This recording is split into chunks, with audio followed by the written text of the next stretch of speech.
हाँ नमस्कार बच्चियों। जैसा कि हमारा कवि देव चल रहा था, कवि देव के बारे में हमने पढ़ा। इनका जन्म है संवत 1730 और मृत्यु है संवत 1824। कवि देव का सर्वप्रथम जो पद पढ़ा हमने मंगलाचरण के रूप में पढ़ा है, जिसमें राधा कृष्ण अनेकों प्रकार के देवी देवताओं की उपासना की है कि किसी भी प्रकार से मैं मेरी रचना को निर्विघ्न समाप्त करूं, किसी प्रकार से उसमें बाधा ना आए, रुकावट ना आए।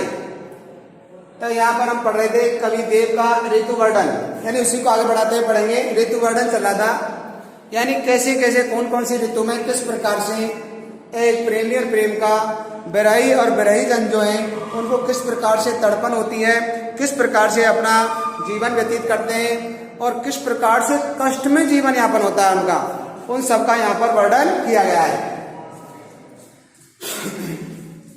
क्योंकि प्रेमी और प्रेमिका के एक दूसरे से बिछड़ जाने के बाद में उनकी जो मनोदशा होती है, उनके जो भाव होते हैं, वो वास्तव में ही ऐसे होते हैं कि किसी भी प्रकार से उनका जीवन यापन सुगमता पूर्वक नहीं होता और वो अपना जीवन कष्ट में व्यतीत करते हैं। कष्ट में जीवन व्यतीत करने के कारण ही उनका ऊपर अनेकों विपत्तियां आती हैं, जिनके कारण उन्हें अपना जीवन बड़ा ही दुर्गम लगता है। इसी प्रकार से यहाँ कवि देव ने अपने ऋतु वर्णन के माध्यम से इस प्रकार भाव व्यक्त किए हैं कि वो अपना भाव सही प्रकार से लिख सके, सही प्रकार से व्यक्त कर सके। तो देखो पहला पद है इनका, जहर जहर झीनी बूंद है परत मानो, गहर गहर घटा घेरी है गगन में, आने कयो श्याम मूर्छों चल झूल बेगू आज, भूली न शमानी वही ऐसी हो मगन में, चाहत उठोई उड़ गई सो निगोड़ी नींद, सोए गए भाग मेरे जागी व जगन में, आंख खोल देखो तो ना घन है ना घनश्याम, बेछाई बुने मेरे आंसू हैं त्रिगन में। यहाँ प्रेमी प्रेमिका की विरही अवस्था का वर्णन है। एक स्त्री है, एक नायिका है, और नायिका यहाँ पर कौन है? विशेष प्रकार से राधा का वर्णन है। किसका वर्णन है? यहाँ राधा का वर्णन है, जो अपने प्रियतम कृष्ण के वियोग में किस प्रकार से अपना जीवन यापन कर रही है।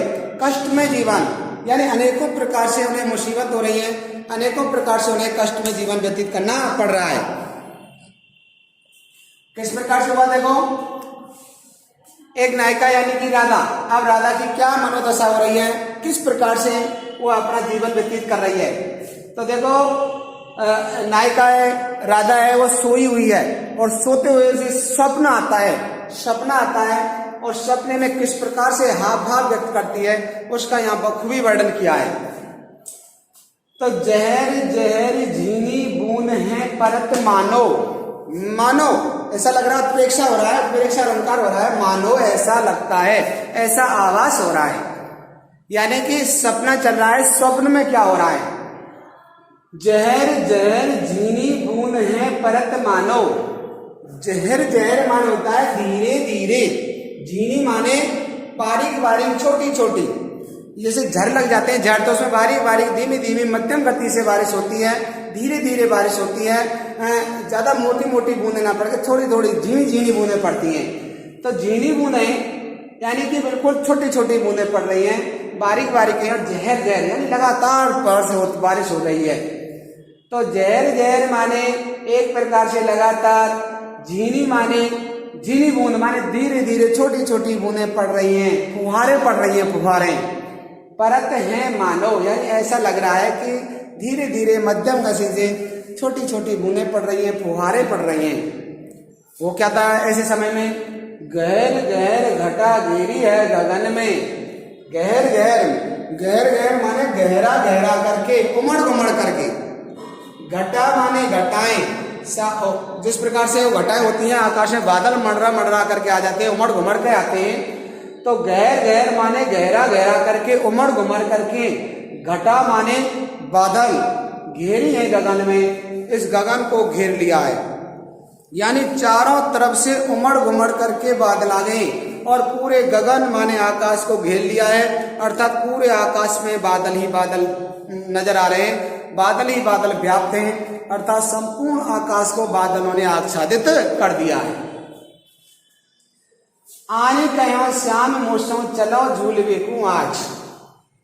ऐसा मौसम है, बड़ा सुहावना मौसम है। सुहावना मौसम, झीमी झीमी बूंदें पड़ रही हैं, बादल उमड़ घुमड़ करके आए हैं, घटाएं उमड़ घुमड़ करके आई हैं और पूरे आकाश में वो क्या हो गई हैं, व्याप्त हो गई हैं।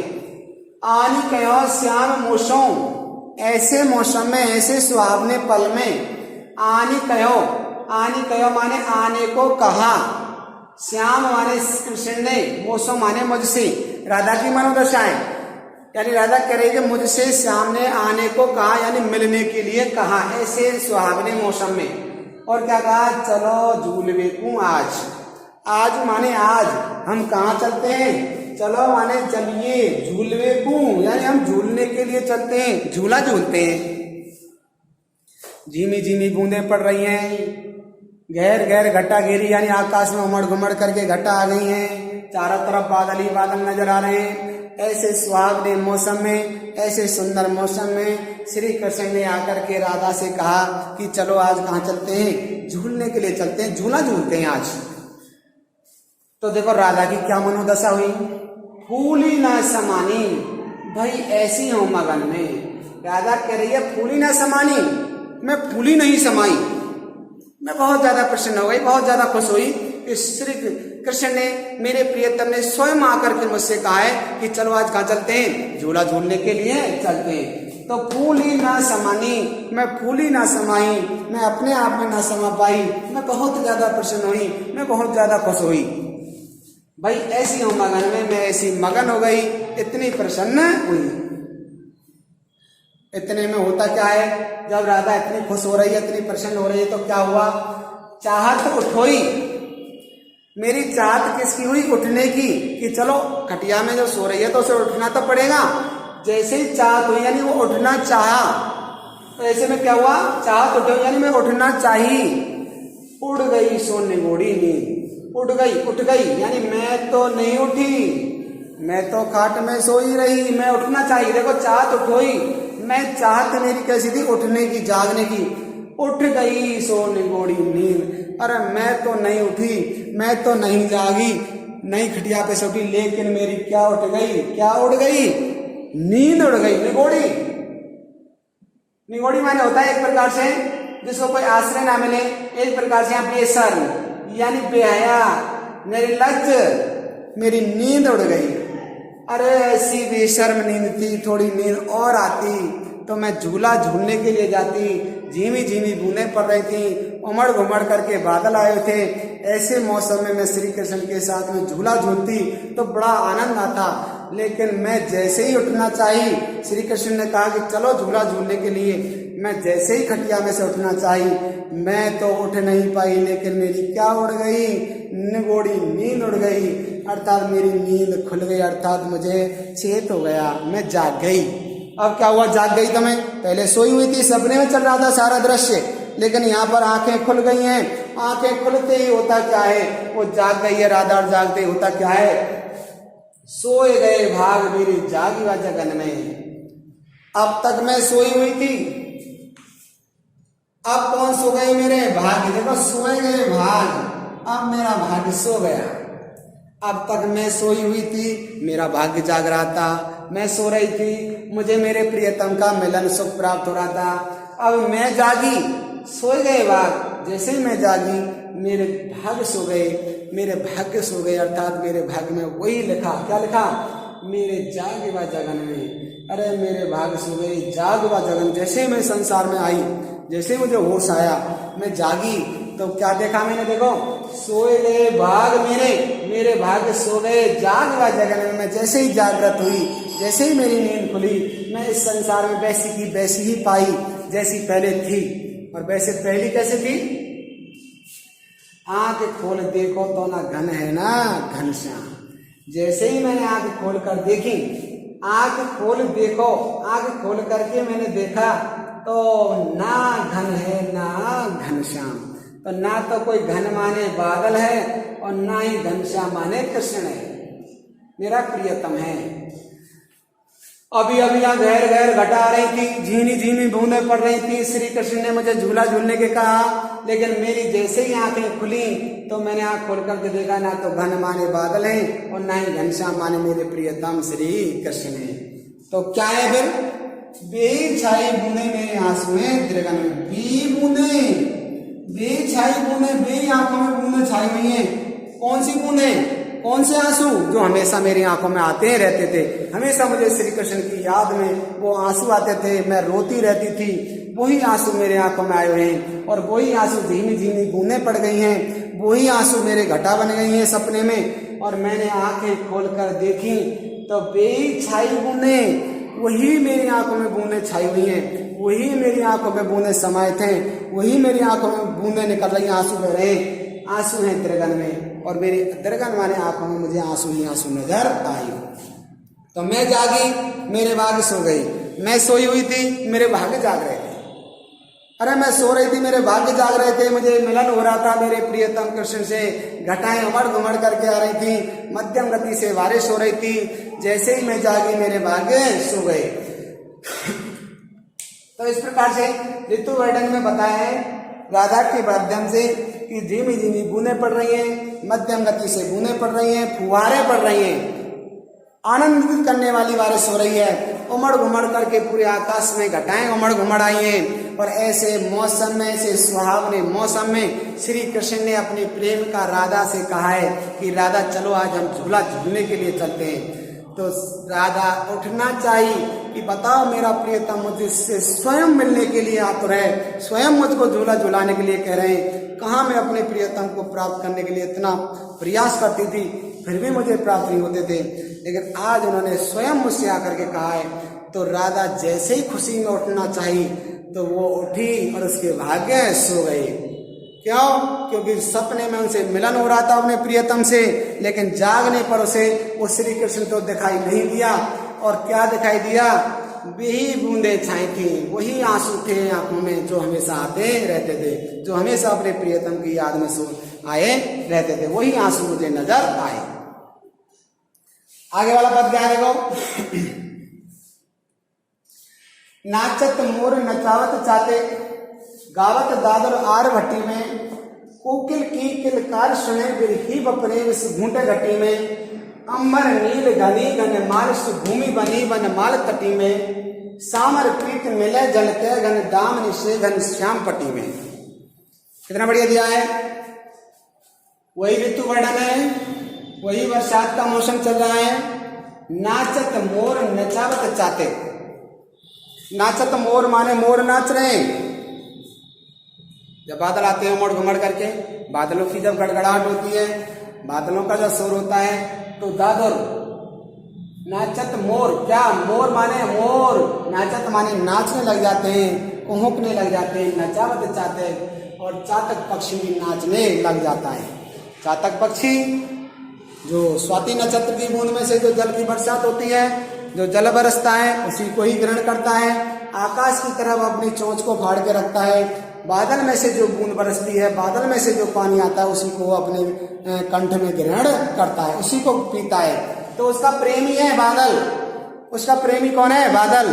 और ऐसे बादल को देख करके मोर नाचने लग गए हैं। वो मोर नाच रहे और चातक पक्षी भी नाचने लग रहा है, खुशी में झूमने लग गया है। गावत दादर आरवटी में, और गावत माने गा रहे हैं दादर, दादर माने मेढक। दादर माने क्या होता है? मेढक। कैसे गा रहे हैं? आरवटी में, अनेकों प्रकार के स्वर में टर्रा रहे हैं। एक प्रकार से रौद्र रस से पूर्ण होती है, कठोर कर्कश ध्वनि जिसमें हो सकती है। और मेढकों की आवाज कौन सी होती है? टर्राना। तो गावत दादर आर भट्टी में, यानी जो दादर है, जो मेढक है, वो आर भट्टी में गा रहे हैं, अर्थात मेढक भी टर्राने लग गए। मेढक भी प्रसन्न है, मोर नाच रहे हैं, चातक पक्षी भी नाच रहा है, और जो मेढक है वो मेढक भी टर्राने लग गए हैं। कोकिल की किलकार सुने, और कोकिल माने कोयल की किलकार, अर्थात कोयल भी कूकने लग गई है। बिरही बपरे घूंट घटी में, अरे कोयल भी कूक रही है, कोयल कूक रही है, मोर नाच रहे हैं, चातक पक्षी नाच रहा है, प्रसन्न हो रहा है, मेढक टर्रा रहे हैं, कोयल अपनी वाणी में कूक रही है। लेकिन ऐसे सुहावने मौसम में समस्या किसको हो रही है, बाधा किसको आ रही है, दिक्कत किसे आ रही है, परेशानी किसे हो रही है? बिरही। बिरही माने बिरही जन, जिनका बिछुड़ना हो गया है, प्रेमी प्रेमिका का एक दूसरे से दूर चला जाना, वो बिरही। बपरे माने बेचारे, विष माने जहर, घूंटे घटी में, घटी माने कंठ में। ऐसे सुहावने मौसम में जो प्रेमी और प्रेमिका एक दूसरे से बिछुड़ गए, एक दूसरे से दूर चले गए, वो जहर की घूंट पी रहे हैं। अर्थात ऐसा सुहावना मौसम भी उनको बड़ा कष्ट में लग रहा है, बड़ा कष्ट में जीवन व्यतीत कर रहे हैं। ऐसे सुहावने जैसे मोर नाच रहा है, चातक पक्षी भी प्रसन्न हो रहा है, मेढक टर्रा रहा है, कोयल भी कूक रही है, लेकिन जो बिरही जन है, जो बिछुड़ गए हैं, प्रेमी और प्रेमिका एक दूसरे से दूर जा चुके हैं, वो बपरे माने बेचारे अपने जहर का घूंट पीकर, विष घूंट है घटी में, घटी माने कंठ में, अपने जहर का घूंट पी रहे हैं। बिरही बपरे, विष माने जहर का, घूंट माने घूंट, घटी माने कंठ में, गले में। उनके लिए बड़ा ऐसा सुहावना मौसम बड़ा कष्ट में हो रहा है। वो भी प्रेमी और प्रेमिका एक दूसरे से मिलना चाहते हैं, लेकिन मिल नहीं पा रहे हैं। अम्बर नील घनी घनमाल शू, भूमि बनी वनमाल तटी में। अंबर माने आकाश में, नील माने नीले रंग की, घनी घनमाल, घनमाल माने बादलों की माला, घन माने बादल, माल माने माला। अनेकों प्रकार से बादलों मड़ करके आ गए हैं, मड़ घुमड़ करके। घने माने घने, बहुत बड़ी संख्या में, बहुत बड़ी संख्या में बादल आए। देखो अंबर नील, अंबर माने आकाश में, नील माने नीले रंग के, अर्थात पानी को धारण किए हुए नीले रंग के बादल। घने माने बहुत बड़ी संख्या में, घनमाल माने बादलों की माला है, बहुत सारा बादल आ गया है उमड़ घुमड़ करके चारों तरफ से। शुभ भूमि बनी वनमाल तटी में। ऐसे सुहावने मौसम में जो भूमि है, जो पृथ्वी है, वो बनी माने बन गई है, वनमाल, वन की माला, वनमाल तटी में, या इस तट पर क्या है, वन की माला, इस तट पर, इस किनारे पर, इस भूमि पर क्या है, वनमाल, वनमाल बन गई, अर्थात वनों की माला पहन गई है। अर्थात चारों तरफ सुहावना मौसम हो गया है, वनों की पंक्तियां हैं, पेड़ ही पेड़ नजर आ रहे हैं, अर्थात हरा भरा मौसम हो गया है, सुहावना मौसम हो गया है, चारों तरफ हरियाली हरियाली व्याप्त है। और क्या हो रहा है अंत में, सांवर पीत मिले झलके। सांवर पीत, सांवर माने सांवला, पीत माने पीला, मिले माने मिलकर के, झलके माने झलक रहा है। घन दामनी से घन श्याम पट्टी में, फिर से कृष्ण का वर्णन। तो सांवले कौन है यहाँ पर, श्री कृष्ण। पीत माने उनके पीले रंग के वस्त्र, पीले रंग के क्या पहन रखे उन्होंने, वस्त्र। मिले झलके, श्री कृष्ण के सांवले रंग पर, श्री कृष्ण के सांवले बदन पर जो पीले रंग के जो वस्त्र हैं, सांवर पीत, सामने रंग के श्री कृष्ण पर, पीत माने पीले रंग के जो वस्त्र हैं, वो मिलकर के झलक रहे हैं, यानी बड़े ही सुंदर लग रहे हैं, बड़े साफ सुख से लग रहे हैं। तो सांवर पीत मिले झलके, सांवले रंग के श्री कृष्ण पर पीले रंग के वस्त्र मिलकर के झलक रहे हैं, बड़े ही सुंदर लग रहे हैं, बड़े अच्छे फब रहे हैं। और कैसे लग रहे हैं वो वस्त्र उनके श्री कृष्ण के शरीर पर, बदन पर, घन दामनी से घन श्याम पटी में। जैसे घन माने बादलों के, मध्य में दामनी, दामनी माने बिजली, दामनी माने क्या होती है, बिजली। जो बादलों के मध्य में जो बिजली चमकती है, आकाश में जो बिजली चमकती है, तो घन माने बादलों के मध्य में जो दामनी माने बिजली है, तो घन दामनी से घन श्याम पटी में। घन और श्याम, घनश्याम माने कृष्ण के, पट माने वस्त्रों में ऐसे लग रही है जैसे कि बादलों के मध्य में बिजली। बादल काले रंग के और बीच में जो बिजली होती है पीले रंग की, एक साथ लपलपाती हुई नजर आती है। ऐसे ही श्री कृष्ण के काले रंग के शरीर पर, सांवले रंग के शरीर पर उनके पीले रंग के वस्त्र अति शोभित हो रहे हैं, बहुत ज्यादा सुंदर लग रहे हैं।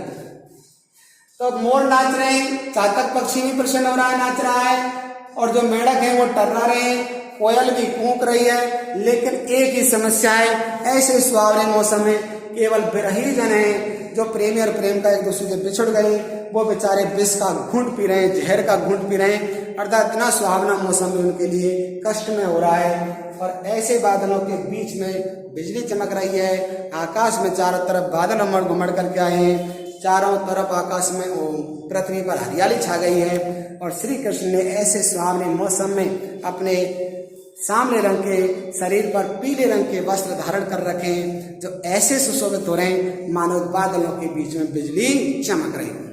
धन्यवाद बच्चों, कल पढ़ेंगे अब।